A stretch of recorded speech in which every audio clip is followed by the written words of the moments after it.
Confidence is a rare thing. Real confidence, that is, not the kind that is performative, not the kind that is based on arrogance or bravado, but the kind that is rooted in something deeper, something unshakable.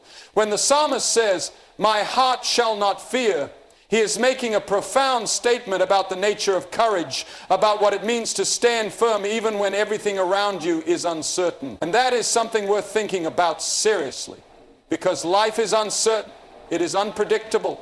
It is full of difficulties, full of moments that test your resolve, full of situations where fear seems like the most logical response, and many people live in a constant state of anxiety because of this.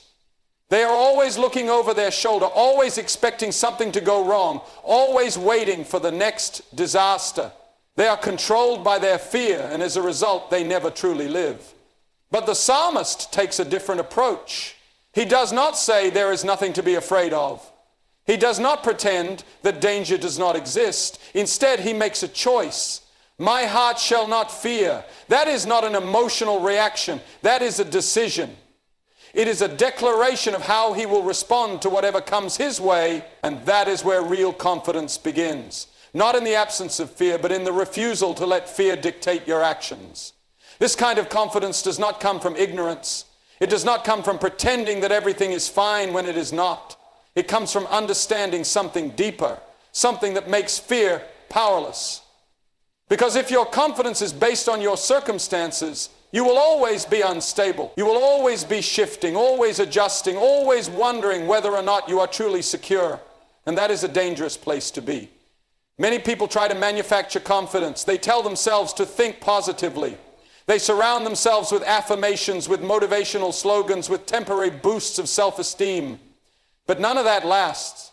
Because as soon as difficulty comes, as soon as something unexpected happens, all of that artificial confidence crumbles. That is why so many people seem outwardly strong but fall apart under pressure. Their confidence was built on something weak, on their own abilities, on their own plans, on their own illusions of control. And when those things fail, they are left with nothing. But the psalmist does not place his confidence in himself. That is why he can say, my heart shall not fear, because his confidence is built on something immovable. And that is what makes the difference. Imagine walking into a battle without fear. Not because the battle is easy, not because you are stronger than your enemies, but because you know that no matter what happens, you will not be overcome. That is a different kind of confidence. That is the confidence of someone who is anchored in something beyond themselves. And when you have that, fear loses its grip on you. But how many people actually live like this? How many people face challenges with the firm belief that they will not be shaken? Very few. Because most people are still relying on their own strength. They still believe that if they just try hard enough, if they just prepare well enough, if they just avoid making mistakes, then they will be okay. But life does not work that way. No amount of preparation can eliminate all uncertainty. No amount of effort can remove every risk. And when people finally realize this, when they see that their control is limited, their confidence crumbles. So what is the alternative? It is to adopt the same mindset as the psalmist. To recognize that fear is a choice. That confidence is not about eliminating risk, but about standing firm in the face of it. That security does not come from external circumstances, but from something deeper, something that does not change. And this kind of confidence is not just about feeling better. It is about becoming someone who can endure hardship without breaking. It is about being the kind of person who does not collapse under pressure, who does not give in to despair, who does not allow fear to dictate their life. It is about living with strength, with clarity, with the unwavering belief that no matter what happens, you will not be destroyed. And that kind of confidence changes everything. It allows you to take risks. It allows you to step forward when others hesitate. It allows you to face challenges with the certainty that you are standing on solid ground. And when you live that way, fear no longer controls you. It no longer dictates your decisions. It no longer keeps you from becoming who you were meant to be. So the question is, where is your confidence rooted? If it is in yourself, in your plans, in your ability to control the world around you, then it is fragile. It can be taken from you in an instant. But if it is built on something greater, then you will stand firm, even in difficulty, even in uncertainty, even in the face of fear itself. Because fear will come. It always does. But when you have real confidence, when you have the kind of strength that does not depend on circumstances, then you can look fear in the face and say, my heart shall not fear. And that is the kind of confidence that cannot be shaken. The weight of tradition is not something to be dismissed lightly. It carries with it the accumulated wisdom of generations, the hard-earned insights of those who came before us, and the collective memory of humanity itself. When we speak of burial as a traditional practice, we are not merely referring to a cultural habit or a historical curiosity. We are talking about a deeply rooted archetype, a pattern of behavior that has been shaped by the very fabric of human existence. Burial is not just a way of disposing of the dead. It is a ritual that connects us to our ancestors, to the earth, and to the divine. It is a practice that has been refined over millennia, a way of confronting the mystery of death and finding meaning in the face of loss. To abandon this tradition is to risk severing a vital link to the past, to the wisdom of our forebears, and to the collective unconscious that underpins our shared humanity. Traditions are not arbitrary. They are the result of countless generations of trial and error, of experimentation and refinement. They are the distillation of human experience, the crystallization of what works, what endures, and what gives life meaning. Burial is one such tradition, a practice that has been embraced by cultures across the world and throughout history. This is not a coincidence. It reflects a deep archetypal understanding of the human condition, a recognition that life and death are part of a greater whole. When we bury the dead, we are participating in this understanding, affirming our connection to the earth, to the divine, and to each other. Cremation, by contrast, is a relatively recent innovation, one that lacks the depth and resonance of burial. It is a break with tradition, a departure from the practices that have shaped our understanding of life and death for thousands of years. The weight of tradition is also a reminder of our responsibility to the past. We are not isolated individuals, free to create our own values and practices from scratch. We are part of a long chain of being, a continuum that stretches back to the dawn of humanity. The traditions we inherit are a gift from our ancestors, a way of preserving their wisdom and passing it on to future generations. To abandon these traditions is to reject this gift, to turn our backs on the hard-won insights of those who came before us. Burial is one such gift, a practice that has been handed down to us as a way of honoring the dead and confronting the mystery of death.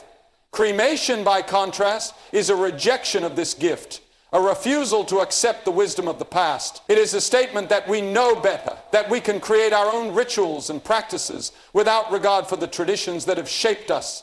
But this is a dangerous path, for it leads to a loss of continuity, a rupture in the chain of being that connects us to our ancestors and to the divine. The weight of tradition is also a source of stability and meaning in a world that is constantly changing. In a time of rapid technological advancement and social upheaval, traditions provide a sense of continuity, a way of grounding ourselves in something enduring and timeless. Burial is one such tradition, a practice that reminds us of the cyclical nature of life, the inevitability of death, and the hope of renewal. It is a way of affirming our connection to the earth, to the divine, and to each other. Cremation, by contrast, is a product of modernity, a practice that reflects the values of a disposable, fast-paced, and individualistic culture. It is a break with the past, a rejection of the traditions that have provided stability and meaning for thousands of years. But this is a fragile foundation, one that risks leaving us adrift in a sea of uncertainty and confusion. The weight of tradition is also a challenge to our sense of identity. Who are we if not the inheritors of a long and rich history? Our traditions are a part of who we are, a way of defining ourselves in relation to the past, the present, and the future. Burial is one such tradition, a practice that connects us to our ancestors, to the earth, and to the divine. It is a way of affirming our place in the world, of recognizing that we are part of something greater than ourselves. Cremation, by contrast, is a rejection of this identity, a way of asserting our independence from the past and from the traditions that have shaped us. But this is a hollow victory, for it leaves us without a sense of belonging, without a connection to the deeper currents of human experience. The weight of tradition is also a reminder of the importance of ritual in human life. Rituals are not just empty gestures. They are a way of giving shape to our experiences, of marking the important moments in our lives, and of connecting us to the divine.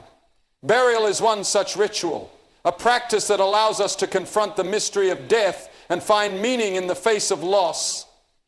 It is a way of honoring the dead, of affirming the value of life, and of connecting us to the eternal. Cremation, by contrast, is a more utilitarian practice, one that lacks the depth and resonance of burial. It is a way of disposing of the dead, but it does not provide the same sense of closure, the same connection to the divine, or the same affirmation of life's value. In the end, the weight of tradition is a powerful reminder of the importance of burial as a practice that connects us to the past, to the earth, and to the divine. It is a way of affirming our place in the world, of honoring the dead, and of finding meaning in the face of death. Cremation, by contrast, is a break with tradition, a rejection of the wisdom of the past, and a departure from the practices that have shaped our understanding of life and death for thousands of years. To abandon burial is to risk losing something precious, something that we may never be able to recover. Let us not take this lightly, for the stakes are high and the consequences are profound. The weight of tradition is a gift, a reminder of our connection to the past, to the earth, and to the divine. Let us honor it, cherish it, and pass it on to future generations. The ethical implications of how we treat the dead are profound and far-reaching.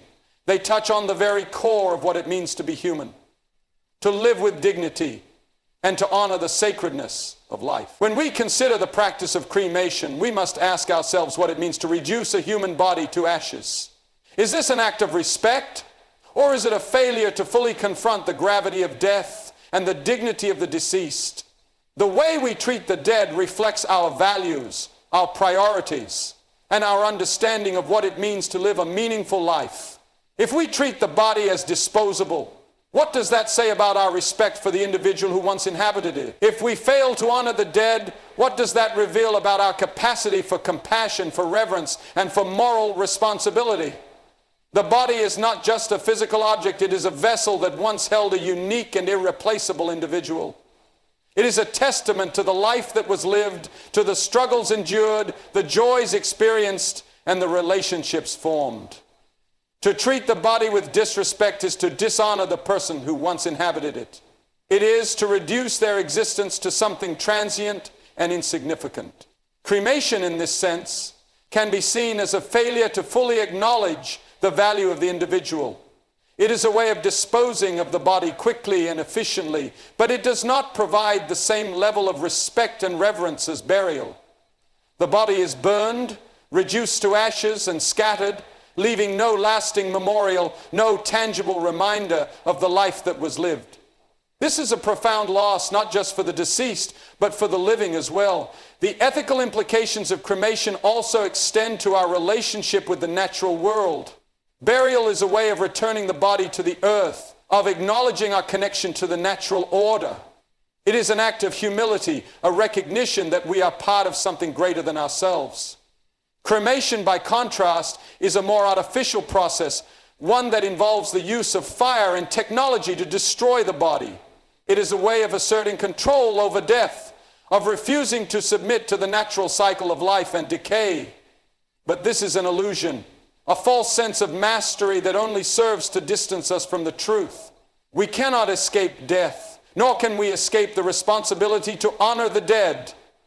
The ethical choice is to confront death with humility and respect, to acknowledge our place in the natural order, and to treat the body with the dignity it deserves. The ethical implications of cremation also touch on our responsibility to future generations. When we bury someone, we are creating a permanent memorial, a place where future generations can go to remember and honor the dead. This is an important part of preserving our history, of passing on the stories and lessons of those who came before us. Cremation, by contrast, leaves no such memorial. The ashes may be scattered, but they offer no lasting testimony to the life that was lived. This is a loss, not just for the deceased, but for future generations as well. It is a failure to preserve the memory of the dead, to honor their contributions, and to pass on their legacy. The ethical choice is to create a lasting memorial, to ensure that the dead are not forgotten, and to provide future generations with a tangible connection to the past. The ethical implications of cremation also extend to our relationship with the divine. Many religious traditions teach that the body is sacred, that it is a temple of the soul, and that it should be treated with reverence even in death. Cremation, by destroying the body, can be seen as a violation of this sacredness, a rejection of the divine image within us. It is a way of saying that the body is disposable, that it has no eternal significance, and that it is not worthy of respect. But this is a grave error, for it undermines the very foundation of our faith and our understanding of the divine. The ethical choice is to honor the body as a sacred creation, to treat it with reverence, and to affirm its eternal significance. The ethical implications of cremation also touch on our responsibility to the community.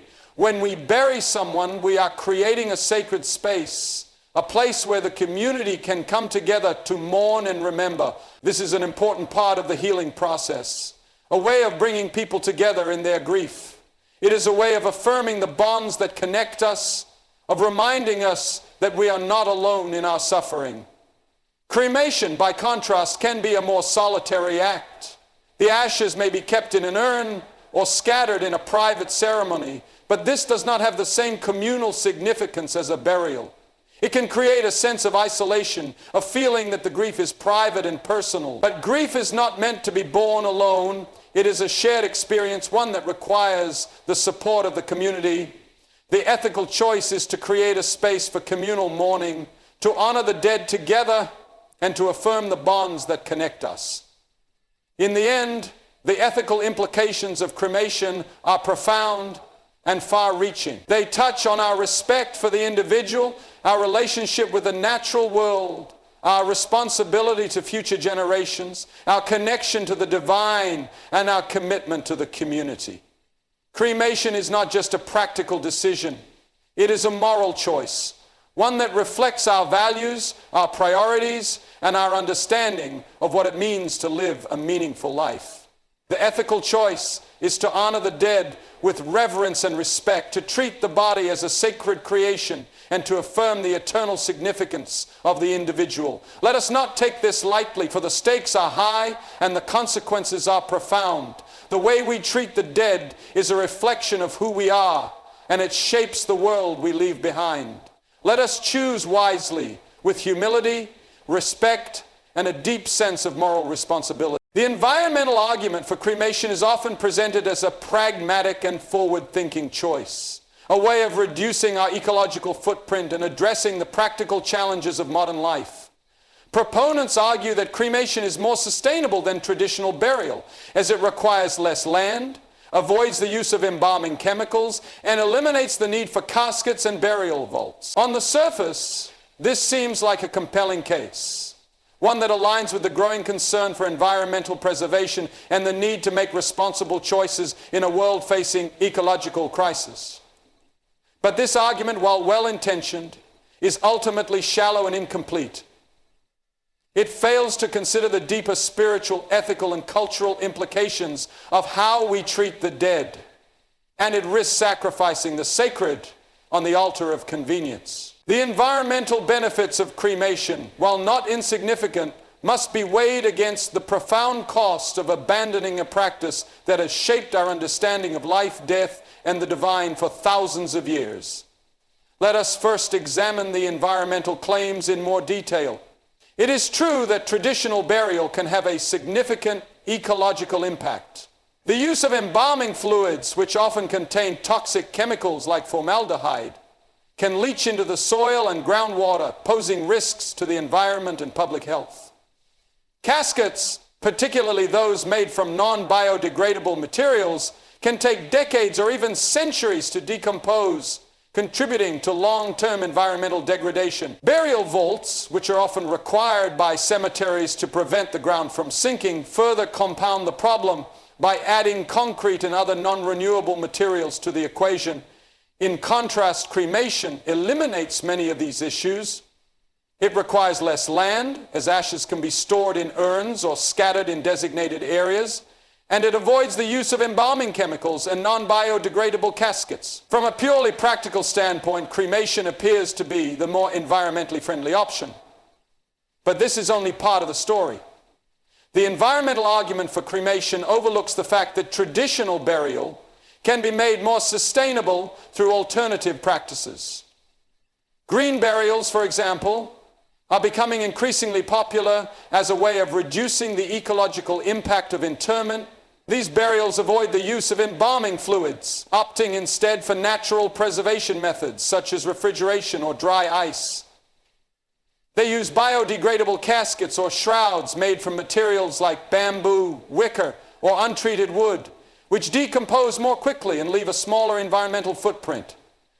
Burial sites are often located in natural settings such as forests or meadows, where the body can return to the earth in a way that supports local ecosystems. These practices demonstrate that it is possible to honor the dead in a manner that is both respectful and environmentally responsible. The problem then is not with burial itself, but with the way it has been commercialized and industrialized in modern times. By returning to more traditional and sustainable burial practices, we can address the environmental concerns without sacrificing the spiritual and cultural significance of interment. The environmental argument for cremation also fails to consider the deeper implications of how we treat the dead. The way we dispose of the body is not just a practical decision. It is a moral and spiritual act, one that reflects our values and our understanding of what it means to be human. Burial is a way of honoring the dead, of acknowledging the sanctity of the body, and of affirming our connection to the earth and the divine. It is a ritual that has been practiced for thousands of years across countless cultures and civilizations because it speaks to something fundamental about the human condition. Cremation, by contrast, is a more utilitarian practice, one that reduces the body to ashes and disperses them without the same level of reverence or respect. It is a way of disposing of the dead quickly and efficiently, but it does not provide the same sense of closure, the same connection to the divine, or the same affirmation of life's value. The environmental argument for cremation also overlooks the psychological and emotional impact of how we treat the dead. Burial provides a tangible place for mourning, a locus for grief and remembrance. It creates a permanent memorial, a place where the living can go to honor the dead and find solace in their memory. Cremation, by dispersing the remains, can leave the bereaved without a focal point for their sorrow, potentially hindering the process of healing and closure. The absence of a grave can create a sense of emptiness, a feeling that something important has been lost. This is not just a personal issue, it is a communal one as well. Burial creates a sacred space, a place where the community can come together to mourn and remember. It is a way of affirming the bonds that connect us, of reminding us that we are not alone in our suffering. Cremation, by contrast, can be a more solitary act, one that lacks the same communal significance. In the end, the environmental argument for cremation is a narrow and incomplete one. It focuses on the practical benefits of reducing our ecological footprint, but it fails to consider the deeper spiritual, ethical, and cultural implications of how we treat the dead. The environmental challenges we face are real and pressing, but they cannot be addressed by sacrificing the sacred on the altar of convenience. We must find a way to honor the dead in a manner that is both respectful and environmentally responsible, one that preserves the wisdom of the past while addressing the challenges of the present. Green burials offer a promising alternative, one that allows us to return the body to the earth in a way that supports local ecosystems and reduces our ecological impact. But this is not just about finding a more sustainable way of disposing of the dead. It is about reaffirming our connection to the earth, to the divine, and to each other. Let us not lose sight of what is truly important in our quest for environmental sustainability. The way we treat the dead is a reflection of who we are, and it shapes the world we leave behind. Let us choose wisely with humility, respect, and a deep sense of moral responsibility.